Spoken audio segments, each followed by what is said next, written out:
বন্ধুরা, আপনারা কি অল্প বয়সে ল্যাম্বরগিনি চালাতে চান, দুবাইয়ের বুর্জ খলিফার টপে বসে কফি খেতে চান, আর গার্লফ্রেন্ড বা বউকে নিয়ে প্রতি মাসে হানিমুনে যেতে চান? উত্তম যদি হ্যাঁ হয়, তবে অভিনন্দন। আমরা সবাই একই নৌকার যাত্রী। আমাদের সবার স্বপ্ন আকাশ ছোঁয়া, কিন্তু পকেটে হাত দিলে দেখা যায় সেখানে শুধুই সাহারা মরুভূমির হাহাকার। 10 টাকার ঝালমুড়ি খাওয়ার আগে 3 বার ভাবতে হয়, অথচ স্বপ্ন দেখি এলন মাস্কের মতো মঙ্গলে জমি কেনার। আজকের ভিডিওতে আমি আপনাদের সেই আলাদিনের চেরাগ বা জাদুকরি ফর্মুলা দেব, যেটা ব্যবহার করে আপনি সত্যি সত্যি অল্প বয়সে ধনী হতে পারবেন। তবে দাঁড়ান, আপনি যদি ভাবেন আমি কোনো লটারি জেতার টিপস বা 7 দিনে বড়লোক হন এই টাইপ স্ক্যাম স্কিম নিয়ে কথা বলবো, তাহলে এখনই ভিডিওটা বন্ধ করে কার্টুন দেখতে চলে যান। কারণ আজকের ভিডিওটি তাদের জন্য যারা লজিক বোঝে এবং যারা ধনী হওয়ার আসল গেমটা খেলতে প্রস্তুত। ভিডিও শেষে এমন একটি টুইস্ট আছে যা আপনার টাকার প্রতি দৃষ্টিভঙ্গি চিরতরে বদলে দেবে।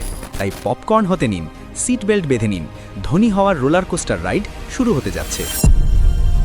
আচ্ছা, একটু ফ্ল্যাশব্যাকে যাওয়া যাক। আমাদের ছোটবেলা থেকে কি শেখানো হয়? বাবা, ভালো করে পড়াশুনো করো, গোল্ডেন A+ পাও, তারপর একটা সরকারি চাকরি করো, আর রিটায়ারমেন্টের পর পেনশনের টাকায় জীবন কাটাও। এই ফর্মুলাটা কি চেনা চেনা লাগছে? আমাদের সমাজের 90% মানুষ এই মিডল ক্লাস ট্র্যাপ বা মধ্যবিত্তের ইঁদুর দৌড়ে আটকে আছে। আমরা ভাবি টাকা মানেই হলো মাসের শেষে বেতন পাওয়া, কিন্তু আসল ধনীরা, মানে যারা স্মার্টলি ধনী হয়েছে, তারা কি এভাবে চিন্তা করে? একদম না। আসুন একটা গল্প বলি। আমাদের গল্পের নায়ক হলো মফিজ। মফিজ সারাদিন রিলস দেখে আর ভাবে, ইস, ওই ব্লগার ছেলেটা বাইক নিয়ে লাদাখ যাচ্ছে আর আমি এখানে মশার কামড় খাচ্ছি। মফিজের খুব শখ সে 25 বছরের মধ্যে কোটিপতি হবে। তাই সে প্রথমে শর্টকাট খোঁজা শুরু করল। গুগলে সার্চ দিল how to make money fast without doing anything. Result যা এলো তাতে সে বুঝল কিডনি বিক্রি করা ছাড়া দ্রুত বড়লোক হওয়ার আর কোনো সোজা পথ নেই। কিন্তু মফিজ দমে যাওয়ার পাত্র নয়। সে তার এক বড় ভাই জ্ঞানী চৌধুরীর কাছে গেল। জ্ঞানী ভাই তাকে বলল, শোন মফিজ, ধনী হওয়ার কোনো জাদুমন্ত্র নেই, তবে একটা সায়েন্স আছে, একটা গণিত আছে। এই গণিতটা হলো কম্পাউন্ডিং বা চক্রবৃদ্ধি মুনাফা। আইনস্টাইন এটাকে বিশ্বের অষ্টম আশ্চর্য বলেছিলেন। আপনি কি জানেন, আপনি যদি প্রতিদিন মাত্র 100 টাকা করে জমিয়ে সেটা সঠিক জায়গায় ইনভেস্ট করেন, তবে 20 বছর পর সেটা কত হতে পারে? উত্তরটা শুনলে আপনার মাথা ঘুরে যাবে। কিন্তু আমরা কি করি? 100 টাকা পকেটে এলেই ভাবি, আরে এটা দিয়ে তো 1 প্যাকেট বিরিয়ানি আর একটা কোল্ড ড্রিঙ্কস হয়ে যাবে, ব্যাস, ভবিষ্যৎ কোটিপতি হওয়ার বীজটা আমরা পেটে চালান করে দিলাম। এখন আপনাদের কাছে আমার একটা প্রশ্ন, আপনি শেষ কবে এমন কিছু কিনেছেন যা আপনার পকেটে টাকা ঢোকায়? নাকি শুধু এমন জিনিসই কেনেন যা পকেট থেকে টাকা বের করে নেয়? আইফোন 15 প্রো ম্যাক্স ইএমআইতে কেনাটা কি স্মার্টনেস নাকি বোকামি?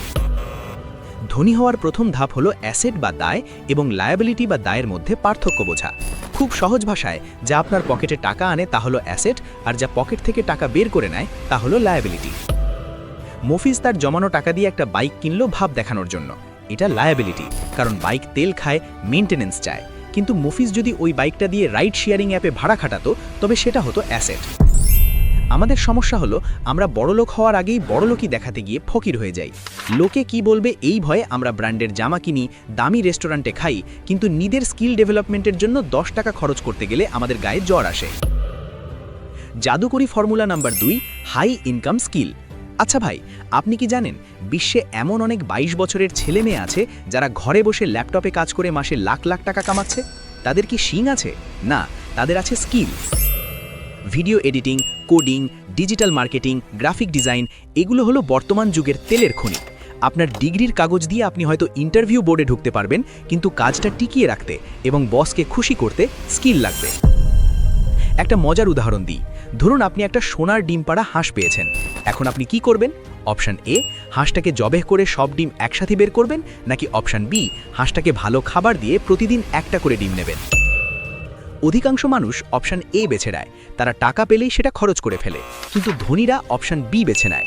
তারা টাকাকে এমন জায়গায় ইনভেস্ট করে যাতে টাকা তাদের জন্য আরও টাকা বাচ্চার মতো জন্ম দেয়। টাকা তখন তাদের জন্য কাজ করে, তারা টাকার জন্য কাজ করে না। ঘুমের মধ্যেও তাদের অ্যাকাউন্টে টাকা ঢুকতে থাকে। এটাকে বলে প্যাসিভ ইনকাম। আপনার মনে প্রশ্ন আসতে পারে, ভাই আমার তো টাকাই নেই, ইনভেস্ট করব কি? এখানেই তো আসল খেলা।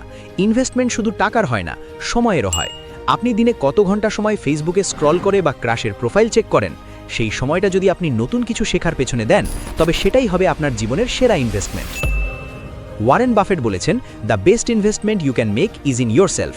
নিজেকে এমনভাবে তৈরি করুন যেন মানুষ আপনাকে খোঁজে, আপনাকে মানুষের পেছনে ছুটতে না হয়। এবার আসি আমাদের দেশি স্টাইলের একটা সমস্যায়। আমাদের আশেপাশে কিছু মানুষ আছে যাদের কাজই হলো আপনাকে ডিমোটিভেট করা। কিরে, সারাদিন কম্পিউটারে কি করিস, সরকারি চাকরির ফর্ম তোল। এই পাশের বাসার আন্টির কথা শুনে যদি আপনি আপনার স্বপ্ন ছেড়ে দেন, তবে ধনী হওয়া তো দূরের কথা, আপনি নিজের কাছেই হেরে গেলেন। মনে রাখবেন, সফল হওয়ার রাস্তায় আপনি একা। যখন আপনি সফল হবেন, তখন এই আন্টিই বলবে, আমি তো জানতাম আমাদের মফিজ একদিন অনেক বড় হবে। অল্প বয়সে ধনী হওয়ার আরেকটা গুরুত্বপূর্ণ টিপস হলো সঙ্গদোষ। আপনি যদি 5 জন অলস, নেতিবাচক এবং গরিব মানসিকতার মানুষের সাথে মেশেন, তাহলে 6 নম্বর ব্যক্তিটি হবেন আপনি। আর আপনি যদি 5 জন পরিশ্রমী, ভিশনারি এবং ধনী মানসিকতার মানুষের সাথে মেশেন, তাহলে 6 নম্বর ধনী ব্যক্তিটি হবেন আপনি। তাই আজই নিজের ফ্রেন্ড লিস্ট ফিল্টার করুন। যাদের জীবনে কোনো লক্ষ্য নেই, যারা শুধু চায়ের দোকানে বসে বিশ্ব উদ্ধার করে, তাদের থেকে 100 হাত দূরে থাকুন। এবার একটু সিরিয়াস কথা বলি। ধনী হওয়া মানে কিন্তু শুধু ব্যাংক ব্যালেন্স বাড়ানো নয়। ধনী হওয়া মানে হলো স্বাধীনতা। যখন আপনার টাকার জন্য নিজের ইচ্ছের বিরুদ্ধে কাজ করতে হবে না, যখন আপনি চাইলেই পরিবারকে সময় দিতে পারবেন, সেটাই আসল ধনী হওয়া। কিন্তু এই পর্যায়ে পৌঁছতে হলে আপনাকে 20 থেকে 30 বছর পর্যন্ত গাধার মতো খাটতে হবে, ঘোড়ার মতো দৌড়াতে হবে। এই সময়টা এনজয় করার জন্য নয়, এই সময়টা হলো সাম্রাজ্য গড়ে তোলার। মফিজ এখন বুঝতে পেরেছে, সে লটারির টিকিট কাটা বন্ধ করে দিয়েছে। সে এখন ইউটিউব দেখে ভিডিও এডিটিং শিখছে এবং তার হাত খরচের টাকা জমিয়ে ছোট ছোট ইনভেস্টমেন্ট শুরু করেছে। সে এখন আর শো অফ করে না, সে জানে আজকের স্যাক্রিফাইস আগামী দিনের লাক্সারি। আপনাদের জন্য একটা ছোট্ট টাস্ক দিচ্ছি।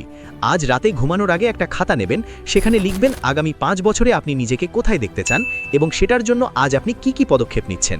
বিশ্বাস করুন, লেখা লক্ষ্যের একটা আলাদা শক্তি আছে। এটা আপনাকে ফোকাসড রাখবে। ভিডিওর শুরুতে বলেছিলাম একটা টুইস্টের কথা। টুইস্টটা হলো, ধনী হওয়ার কোনো শর্টকাট নেই, কিন্তু ফাস্ট ট্র্যাক আছে। আর সেই ফাস্ট ট্র্যাক হলো রিস্ক নেওয়া। তরুণ বয়সে আমাদের হারানোর কিছু থাকে না, না আছে বউ বাচ্চা, না আছে বড় কোনো দায়িত্ব। এটাই সেরা সময় এক্সপেরিমেন্ট করার, ব্যবসা শুরু করার, ফেল করার এবং আবার উঠে দাঁড়ানোর। মনে রাখবেন, ঝুঁকি না নেওয়াই হলো জীবনের সবচেয়ে বড় ঝুঁকি। সবশেষে একটা কথা বলি, টাকা হয়তো সুখ কিনতে পারে না, কিন্তু টাকা থাকলে আপনি নিজের দুঃখে ল্যাম্বরগিনিতে বসে কাঁদতে পারবেন, যেটা রিকশায় বসে কাঁদার চেয়ে অনেক বেশি কমফোর্টেবল। তাই আজ থেকেই শুরু করুন, অজুহাত দেওয়া বন্ধ করুন। আমার বাবার টাকা নেই, আমার কপাল খারাপ, এই দেশে কিছু হবে না, এসব লুজারের বলি। আপনি যদি জন্মে থাকেন গরিব, সেটা আপনার দোষ নয়, কিন্তু আপনি যদি গরিব হয়েই মারা যান, তবে সেটা 100% আপনার দোষ। আপনার জীবনের স্টিয়ারিং থাকুন আপনার হাতে। আপনি কি সেটা কোনো গর্তে ফেলবেন নাকি হাইওয়েতে ফুল স্পিডে ছোটাবেন, সিদ্ধান্ত আপনার। মফিজ তার সিদ্ধান্ত নিয়েছে, আপনি নিলেন তো? ভিডিওটি যদি আপনাদের ব্রেনের কোনো একটা নিউরনকেও নাড়া দিয়ে থাকে, তাহলে লাইক বাটনে একটা ঘুষি মারুন আর কমেন্টে জানান আপনারা কি নিজের পায়ে দাঁড়াতে চান নাকি বাবার হোটেলে খেতে চান। বন্ধুরা, আজকের মতো এই পর্যন্তই। আশা করি ভিডিওটি দেখে আপনারা শুধু মজাই পাননি, বরং জীবনের জন্য অত্যন্ত গুরুত্বপূর্ণ কিছু লেসনও পেয়েছেন। টাকা জমানো, স্কিল বাড়ানো আর ইনভেস্টমেন্ট, এই 3টে মন্ত্র জপতে থাকুন। দেখা হবে পরের ভিডিওতে আরও জবরদস্ত কোনো টপিক নিয়ে। ভালো কথা, আপনারা এরপর কোন টপিকের উপর ভিডিও দেখতে চান? 1, শেয়ার বাজার বা ইনভেস্টমেন্টের খুঁটিনাটি, নাকি 2, ধনীদের ডার্ক সাইকোলজি? কমেন্ট করে এক্ষুনি জানান। এর পরের ভিডিওটি কিন্তু আপনাদের কথা মতোই আসবে। দেখা হবে বিজয়ের মঞ্চে। আল্লাহ হাফেজ।